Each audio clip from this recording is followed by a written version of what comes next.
So before I start on my diagnosis story, I'm hoping that with this video, I kind of bring to light not just my diagnosis story, but what life has been like with type 1 diabetes and kind of my journey through it, where I've been, where I'm at now, and why I'm doing the things that I'm doing now. To begin, and actually pause, I want to keep this as real and raw as possible. I don't plan on editing or doing anything, so I tend to repeat myself and go blank a lot, so bear with me. I kind of want to just straight shot this and not cut into segments. I kind of want to go over like a lot. It's been 28 years with type 1 diabetes. So to begin, I was 15 months old, and obviously I don't recall what it was like to be diagnosed. But my parents have obviously told me the stories, and I went in to put in the vaccine, the MMR shot. I think it's measles, mumps, and rubella or something like that. And a few days later, I guess we were at the beach. I was staying on vacation somewhere in Florida, and I started having all the symptoms. So wet diapers, dehydration, my breathing was heavy. So my mom called the doctors with these concerns, and they actually told her that she was just being a paranoid mom, first-time mom, that she was just worrying too much, that all these things were normal for a baby that was I guess at the beach. Even though she had me in the shade, she was hydrating me. So I guess later on into that night, I was sleeping between her and my dad, and I was blue. My breathing was just, barely there, very heavy, and they were like, no, something is obviously wrong. Actually, pause. My mom called my grandma to talk about what was going on, and I think it was my grandma that actually told her about the symptoms of type 1 diabetes, and so they took me in. Sure enough, I went into the ER, and my blood sugar was 800, and I was diagnosed with type 1 diabetes. Apparently, I was so little that they couldn't leave the hospital until they practiced injections on each other to make sure they could get it right on me. Thank you, Mom and Dad. I am so sorry. And I really couldn't imagine, being a parent. So your first time mom and dad, and not only are you trying to figure out parenting for the first time, but your daughter is sick. And the worst part is, for diabetes, what's risky is when you're old enough, you can say, hey, I don't feel good. I feel low. I feel high. I need this. I need that. But when you're a baby, I'm just crying and making sound. So how does she know if my diaper needs to be changed, or if I'm hungry, or if I'm low, or if I'm high, or if something's going on, if I'm sick? Apparently, I was the healthiest baby, so that's why she knew something was wrong. I didn't even have like runny nose, ear infections, like all these things that, infants get. And that's how my mom knew, like, no, we're gonna take her in. This is something that's happening. So apparently the doctors couldn't say that it was the vaccine that did this. Not in any way trying to start a controversy. I know there's people that are pro and, anti-vaccination. But they're saying that it could have accelerated the process. So I could have been predisposed to becoming type 1 diabetic later on in life. And by putting in this vaccine, it kind of shut down my pancreas. So I guess touching on that, I'm actually I'm not happy I have type 1 diabetes, but I'm actually glad that it happened when I was so little. Actually, sorry, Mom and Dad. No, for the sleepless nights. I know you were up every hour on the hour, so that went out the window. Sleep, what is sleep? I don't know. Having to check my sugar every hour. I didn't have a sensor. I have the Dexcom now, and we didn't have that back then. I was on injections. I don't have an insulin pump that you can control things. So I can only imagine the process of growing up. I don't really recall a lot of things. So definitely this is all stuff that my mom and dad told me about. But I am glad that I have only ever known diabetes. I know that a lot of people get diagnosed later on in life, and that's scary to me, because you actually know what it is to live without it, and you get accustomed to living a certain way, doing a certain thing, not having to worry about all these things that diabetes brings, and then all of a sudden, boom, you're type 1 diabetic, so everything shifts for you. So in that sense, I'm kind of glad that it's all I've ever known, because it's all I've ever known. So, but with that, there's the downfall. So I'm 28. I'm going to be I'm making this video a day before my birthday. So I'm going to be 28 tomorrow, April 21st. And so I've had it for 27 years of my life. And because of this, I have the beginning stages of every complication. Well, no, I don't have renal failure. I don't have anything with my kidneys. I really don't have heart disease. But the doctors were telling my parents that I wasn't even going to make it to 25. But I made it. Sure enough, at 25, the complications started to show, but thanks to technology and resources out there, I mean, everything is manageable. What I have now, I have peripheral retinopathy that I actually just got laser done for on my right eye. It's still mild, it's not severe, but it's there, so it's a little bit scary. And I have sensory neuropathy, which I have a little bit of tingling sensation and numbness. I don't have too much in my hands and feet, which is obviously the more riskier for diabetics in the feet, just in case, because you can't feel. So if you get cut, you know, you risk infection and things like that. Diabetics don't heal well.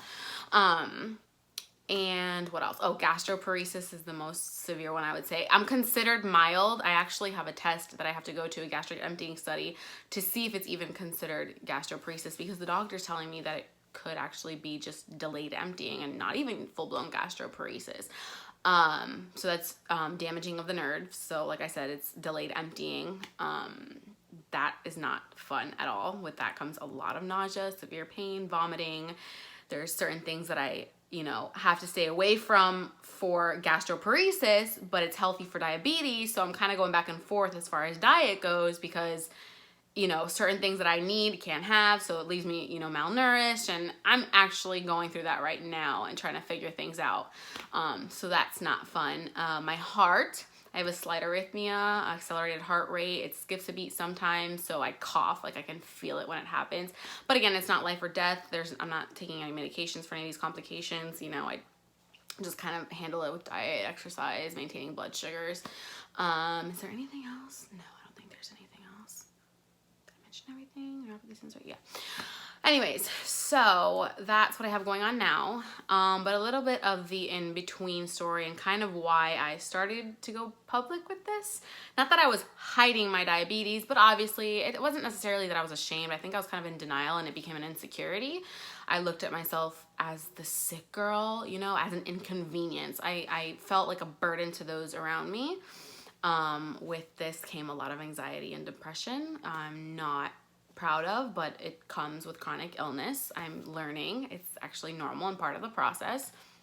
So I think it was in middle school that my mom started to kind of let me, you know, take over as far as taking care of myself, because obviously when I went to school, obviously, you know, she didn't see me in elementary school. She wasn't around.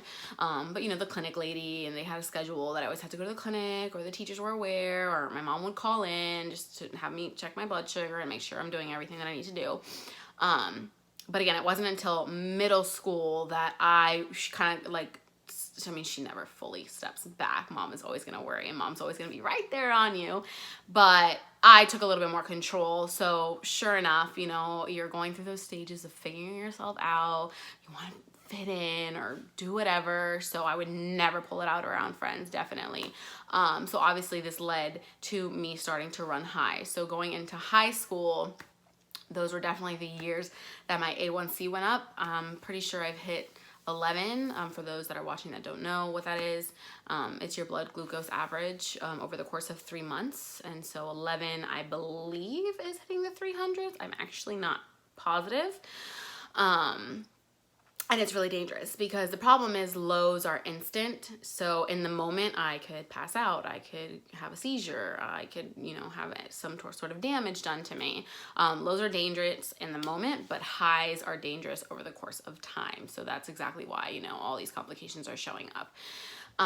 But in the moment, sometimes highs are functional. So I might be high and I might not notice it. So I definitely let myself run high when I was hanging out with friends and things like that, because I didn't want to get sick. I didn't want to inconvenience anyone. I didn't want anyone to have to worry if I was going to pass out. I didn't want to be that person. Because of this, obviously I'm suffering now.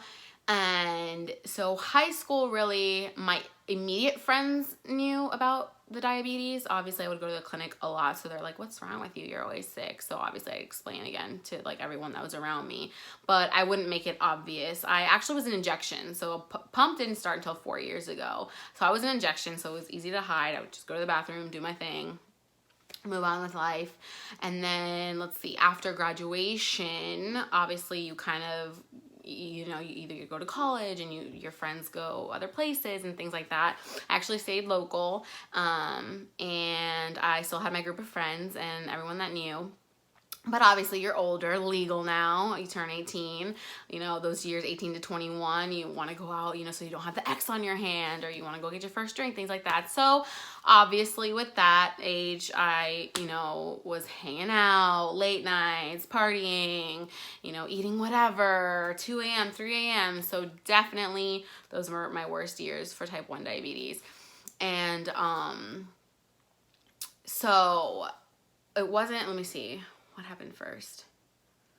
There were two incidences that kind of made me realize, like, crap, I really need to educate myself and reteach myself, because it hadn't been, I used to go to diabetes camps when I was younger and things like that, but it had been a while since I truly understood my condition and truly knew what I had to do. Because the stereotype, not the stereotype, but the stigma around type 1 diabetes is, you know, oh, don't eat that sugar, or you ate too much sugar, or you're overweight, just work out and you're good. But it's not. It's an autoimmune disorder, and there's a lot to it. It's actually considered the silent killer. So it's beyond that. So I knew that I had to educate myself on the things that I needed to be aware of that could affect whether it was lows or going high.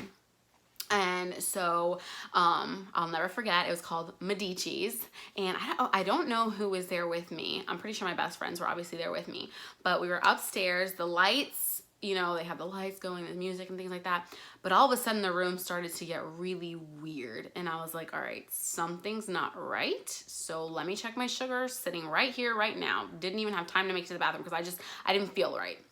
And I wasn't a heavy drinker. I never became a heavy drinker because I heard a lot of horror stories for diabetics. We actually had a group of friends. Their friend, I knew him through hanging out in social settings, but I didn't know him personally. But he actually passed away from type 1 diabetes. So I never truly touched drinking. I had my 1 or 2 drinks. You know, felt good. That was it. Never wanted to get wasted or anything like that. Anyway, so I felt weird, and I knew it wasn't the alcohol because I had 1 drink in me. We were barely there. Sure enough, I checked my sugar and my blood sugar was 46. And so I know that a lot of people, their bodies react differently to different blood sugars. Some people function at 40. Some people are like passing out. It just depends. Me, I couldn't feel it in the club, but once I got out, I knew that I was just not right. They had to rush the bar. They had to tell the bartender to serve whatever sugary drink they had without alcohol. And it was kind of embarrassing. You know, I know it's obviously something that you have to do in order to take care of yourself, and I shouldn't be looking at it that way.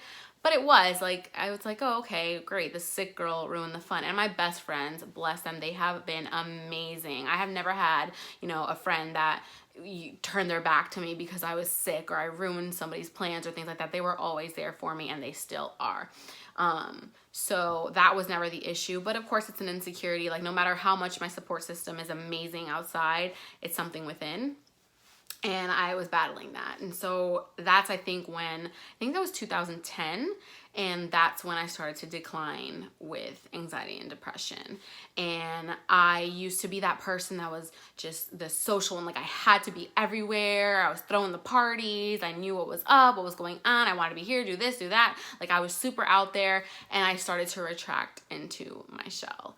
And so, you know, I kept my immediate circle, but slowly things started to happen where, like, I branched off with certain groups of friends because they were the friends that we always went out and things like that. And they weren't really understanding of my condition, and I didn't really open up to them, so I can't blame them for that. But I tried going out again, and this time, what was that place called? King Tut's. And we were upstairs, and I went low. And so they went downstairs to get me a Coke. It was a little more subtle because I was in my 70s, so it wasn't that low, and I was still functional. So they went and got me a Coke, and I had the Coke, but it kept dropping. There was Taco Bell next door, so we left, went to the Taco Bell. They got me Taco Bell, and it kept dropping. And I was like, you guys, I'm sorry. I know we just started the night, but I have to go home. Like, can you drive me home? got home, you know, got my blood sugar up, whatever, and I broke down. I was over it. I was done. I was like, this is stupid. Like, why me? I did the whole guilt trip thing, pity partied myself, the whole nine, and I fell into a deep depression. I pretty much cut off everybody. I didn't want to hang out with anyone. I wasn't necessarily blaming anyone. You know, again, I had amazing friends, boyfriends at the time. They were really understanding of my condition. They never made me feel weird about anything, but it was on me. You know, I would cry apologizing to my parents. God gave you guys a sick child, this and that. And again, I was raised in a faith-based household. I'm in no way blaming God or trying to get into that topic. But those are the things that I went through when I fell into the depression. So I wasn't myself. I lost myself completely. And I think from there, I kind of spiraled downwards. Like, I just strayed so far away from my personality, this outgoing, fun-loving, and I was just, you know, just to myself. I snapped a lot. I was pretty hard to be around, but I'm also a Taurus, so I'm kind of already stubborn to begin with. But it was hard to admit and face the reality. I think you go through these stages, and it was like almost losing someone. You lost yourself, right? The grief stages. And I was really in denial for a long time. I couldn't face it, and I couldn't figure out what was going on. I didn't want to see anyone. You know, I just always played the whole, oh no, like, you know, it's my sickness. It's my sickness. Like, I have all this going on, whatever. So it really wasn't until, I think it was recent years. Was it last year? Maybe 2 years ago. Obviously social media has always been around, started with MySpace, and now I have Facebook, Instagram, Snapchat, Twitter.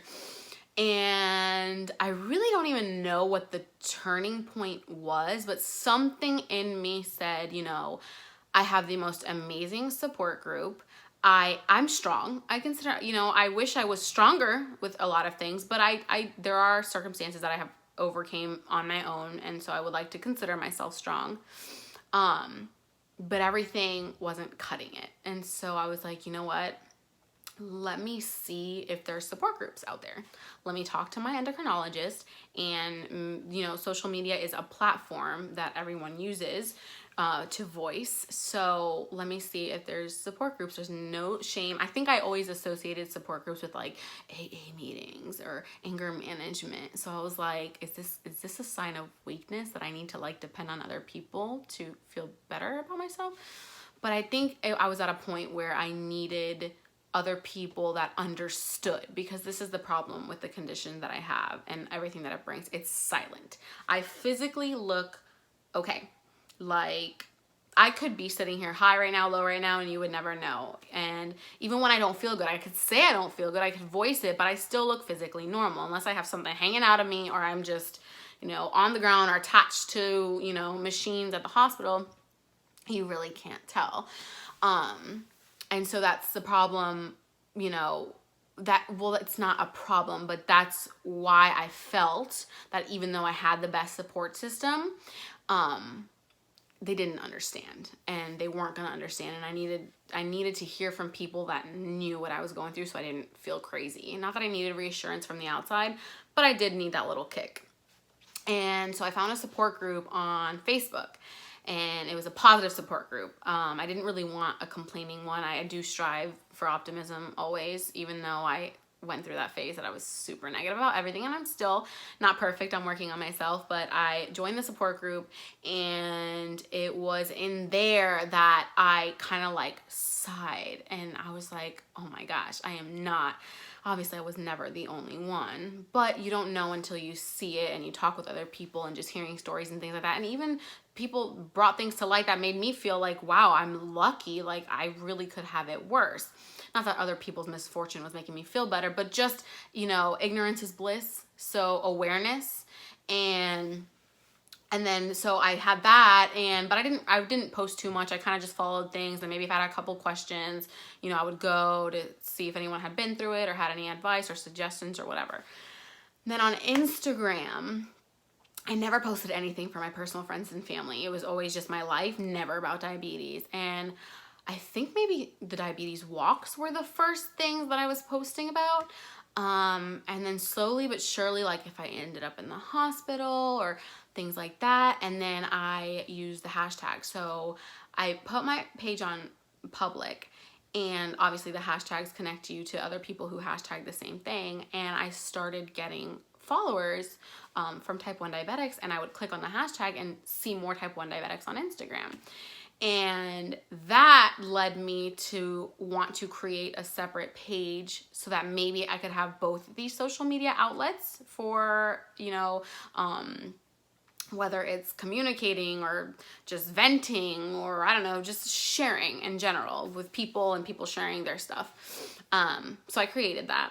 And I've always been into making videos of memories and things like that. And so I've had my YouTube and making videos, but I never went public with it. I don't know. I just felt funny. Why am I vibrating?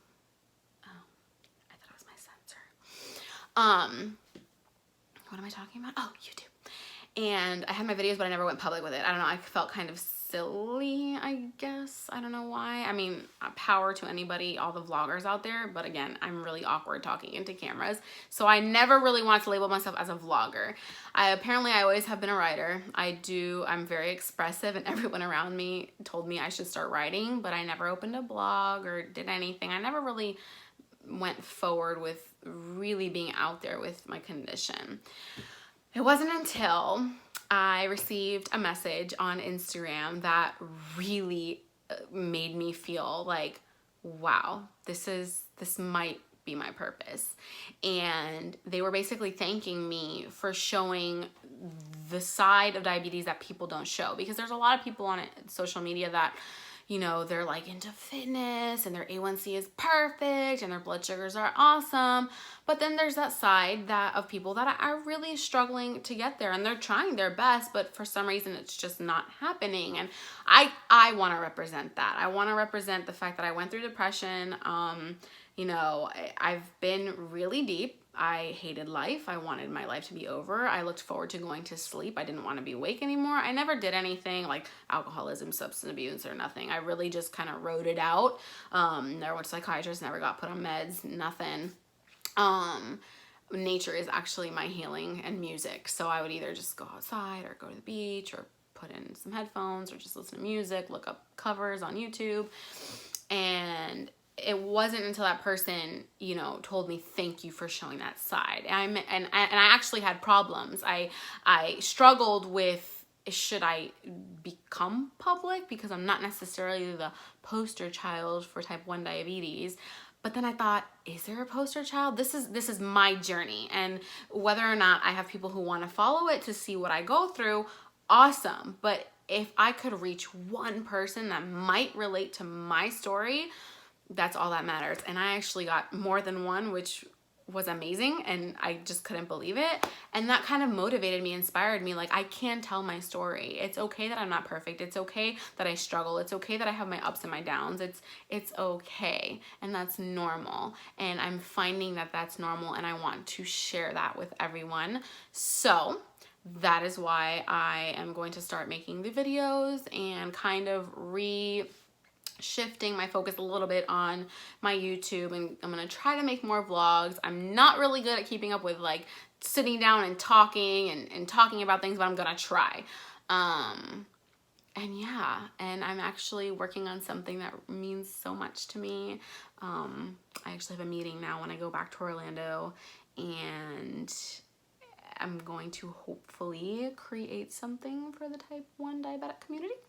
I was creating it for myself, but I think now that I'm kind of sharing with everyone, I kind of want to make it a thing, and I'm excited to announce it. I'll probably announce it on a video, and I'm going to try to keep up with this as much as possible. But yeah, that's kind of my story.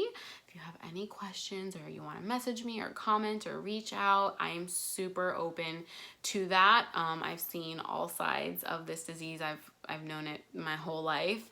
You know, I have the complications, but I'm also working through it, the strength. I'm trying to live my life, do my thing, but I also, you know, have those moments that I'm not strong enough. And, you know, I just want people to know that it is okay. Just period. It's okay. However you want to interpret that, whatever you're struggling with, you know, just keep fighting, keep the strength, and that's pretty much where I'm going to end this. So yeah, we'll look forward to mingling and meeting more people and hopefully reaching out. Thank you.